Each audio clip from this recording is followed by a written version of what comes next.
Hi అండి అందరికీ. ఇప్పుడు నేను వచ్చేసి సింపుల్గా ఎగ్ కర్రీ ఎలా చేసుకోవాలనేది అయితే చూపిస్తున్నాను.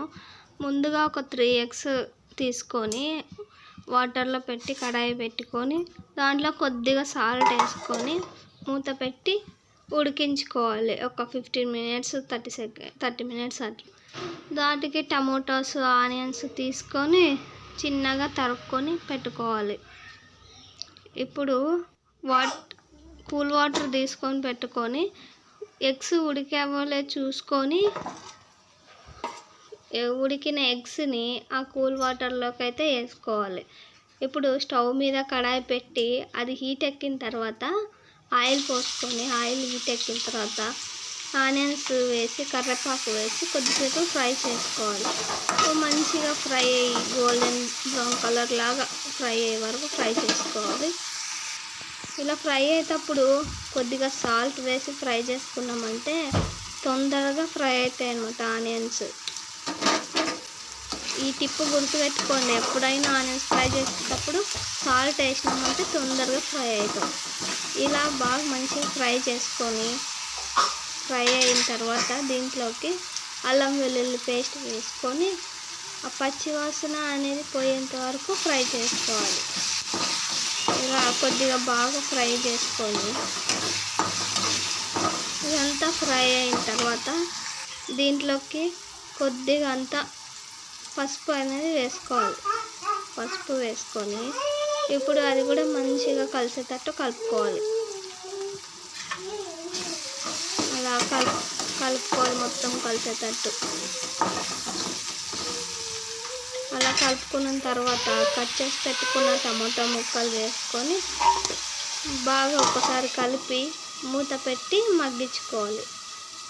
గ్యాస్ అనేది మీడియం ఫ్లేమ్లో పెట్టుకొని మూత పెట్టి మగ్గించుకొని ఉడకబెట్టిన ఎగ్స్ని తుప్పట తీసి వాటిని బాగా చిన్న పీసెస్ లాగా ఇలా కట్ చేసుకోవాలి.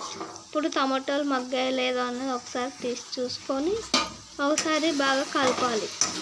మంచిగా మగ్గింటే ఓకే, ఇంకా లేదంటే ఇంకొక 2 మినిట్స్ మూత పెట్టుకొని మగ్గించుకోవాలి. టమాటాలు అనేవి కొద్దిసేపు బాగా మగ్గితే గ్రేవీ టైప్ మనకి మంచిగా వస్తుంది అన్నమాట. అందుకే ఇలా మూత పెట్టి సిమ్లోనే పెట్టించుకొని 2 మినిట్స్ మగ్గించుకోవాలి. అలా మూత తీసి ఆయిల్ పైకి తేలి బాగా టమాటాలు మగ్గిన తర్వాత దాన్ని మొత్తం ఒకసారి కలుపుకొని అంతా కలిసేటట్టు కలుపుకున్న తర్వాత దాంట్లోకి తగినంత కారం అయితే వేసుకోవాలి. నేనైతే ఒక 2.5 స్పూన్స్ అయితే వేస్తున్నాను, మీకు తగినంత వేసుకోండి. కారం వేసుకొని మంచిగా అంత కారం కలిసేటట్టు దాన్ని ఒకసారి కలుపుకోవాలి. బాగా అలా కలుపుకున్న తర్వాత దీంట్లోకి ఒక హాఫ్ గ్లాస్ అన్ని వాటర్ అయితే వేసుకోవాలి. నేనైతే కొంచెం ఎక్కువనే వేసుకున్నాను, మీరు కొద్దిగా తక్కువ అయినా వేసుకోవచ్చు. వాటర్ వేసి మంచిగా కలిసేటట్టు మొత్తం ఒకసారి కలుపుకోవాలి. అంతా బాగా కలిసిన తర్వాత దీన్ని మూత పెట్టుకొని మీడియం ఫ్లేమ్లోనే పెట్టుకొని ఉడికించుకోవాలి. కొంచెం బాగా దగ్గర పడేంత వరకు ఉడికించుకొని మధ్య మధ్యలో ఒకసారి మూత తీసుకొని బాగా కలుపుకోవాలి. ఆయిల్ పైకి తేలి మంచిగా కుక్ అవుతుంటుంది, అలా కలుపుకోవాలి. కొంచెం వాటర్ అన్నీ పోయి దగ్గర పడేంత వరకు బాగా కలుపుకొని దాంట్లో గరం మసాలా, ఇది ఎగ్ మసాలా అనేది దొరుకుతుంది షాప్లో. ఎగ్ మసాలా ఇంట్లోనే తయారు చేసుకున్నాను. నేనైతే గరం మసాలా వేస్తున్నాను. వేసి బాగా ఒకసారి మొత్తం కలిసేటట్టు కలుపుకోవాలి.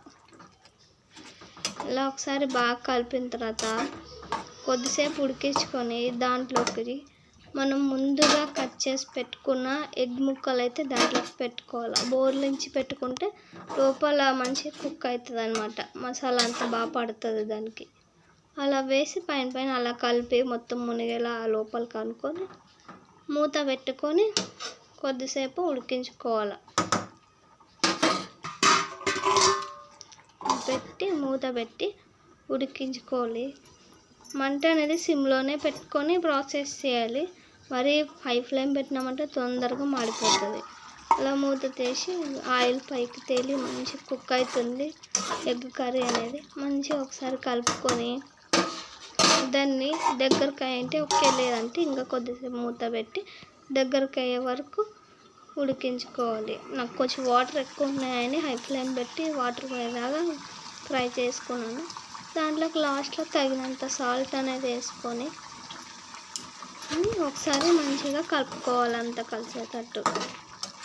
అలా బాగా కలిపిన తర్వాత దానికి మూత పెట్టి ఒక 2 మినిట్స్ ఉడికించుకుంటే మన ఎగ్ కర్రీ అనేది రెడీ అయిపోతుంది. నిజంగా చాలా సింపుల్గా తొందరగా అయిపోతుంది. ఒకసారి ట్రై చేసి చూడండి. ఇలా లాస్ట్కి ఒకసారి కలిపి దాన్ని మూత పెట్టి గ్యాస్ ఆఫ్ చేసుకోవడమే. చూడండి ఎంత బాగా లుక్ కూడా చాలా బాగా కనిపిస్తుంది కదా. టేస్ట్ కూడా అంతే నెక్స్ట్ లెవెల్ ఉంటుంది. ఒకసారి ట్రై చేసి చూడండి, ఖచ్చితంగా మీకైతే నచ్చుతుంది. ఈ ఎగ్ కర్రీ అనేది రైస్లో కానీ చపాతీస్లో కానీ దేంట్లో కన్నా పర్ఫెక్ట్గా సెట్ అవుతుంది. సింపుల్గా చూడడానికైతే చాలా బాగుంది. టేస్ట్ కూడా సూపర్గా ఉంది. మా ఛానల్ నచ్చితే సబ్స్క్రైబ్ చేసుకొని లైక్ చేయండి.